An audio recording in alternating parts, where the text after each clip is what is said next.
My name is Thierry Fautrel, and I'm a chief purser since 2012. We had Airbus 340-300, and with 8 exits, and 6 with the 2 slides, and on doors 3 on the wings it was a single slide. We had 297 passengers all together with infant, and all the passengers on board was 297. It was pretty full. And we were 12 members of the crew, 2 pilots and 10 crew members. There's 8 doors, and we had 8 agent one agent per door, and 2 extra agents at the back of the plane.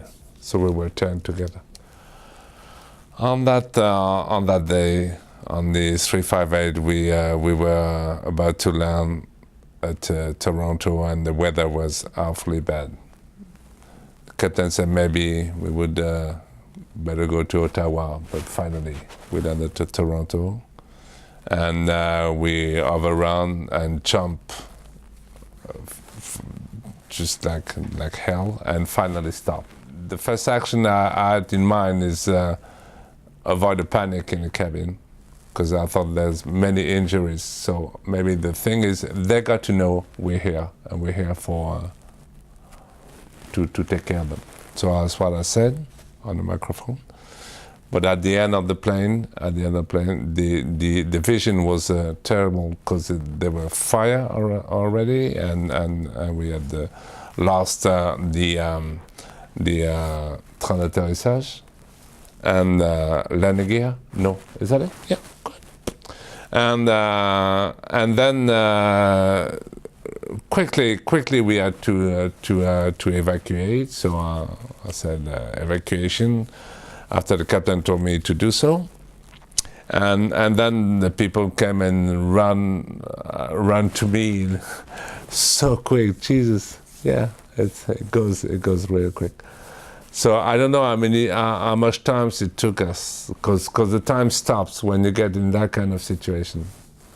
The time stops. You don't know what is a second or a millisecond or whatever.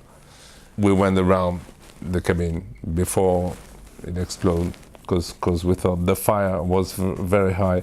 We had all the fire under the wing at the beginning of the evacuation, and at the end we had, I don't know how many meters, maybe 3 or 4 meters on the wings, and it was getting really bad. So before we left the plane, the thing was just to go around, see if we had anyone left behind. So we finally got out quick, and by the time we were a few meters at the front of the plane, it was exploding behind us, the first explosive. We had 8 cabin doors. We used 5 of them, but only one of the 5 was used normally.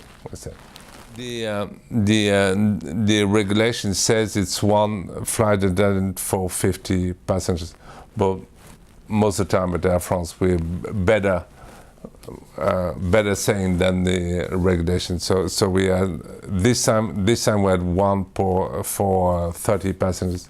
It's most of the time we're around that ratio, yeah.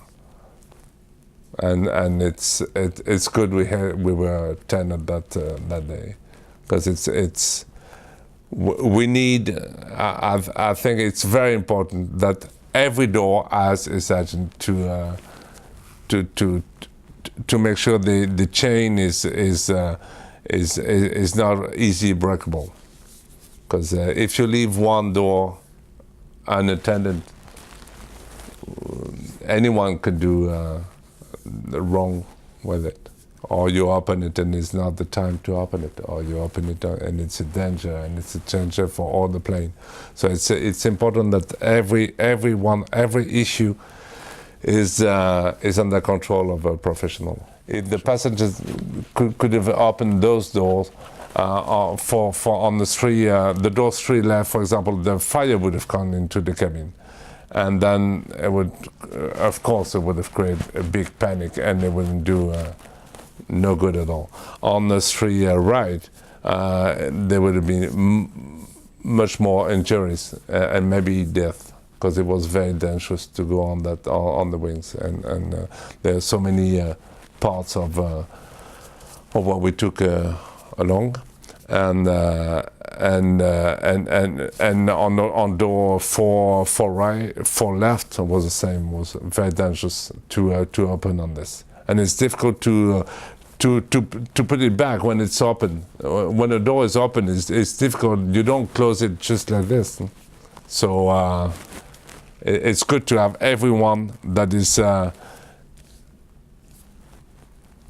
taking care of a door. Even with the fire behind, we had a tenant to stay at the door and to protect it from anyone who wanted to open it for any reason. So that's probably is one of what makes it possible, what made it possible. It's an important part of what made it possible. Because if we had no a tenant at this point, who knows? Who knows? Anyone can open the door, and what happens if the door is open? Every door, every exit should be taken in charge by a professional, a crew member who knows what to do, whatever happens. It seems important because passengers can't realize, they don't know whether it's good to open or to wait or what to do with the door.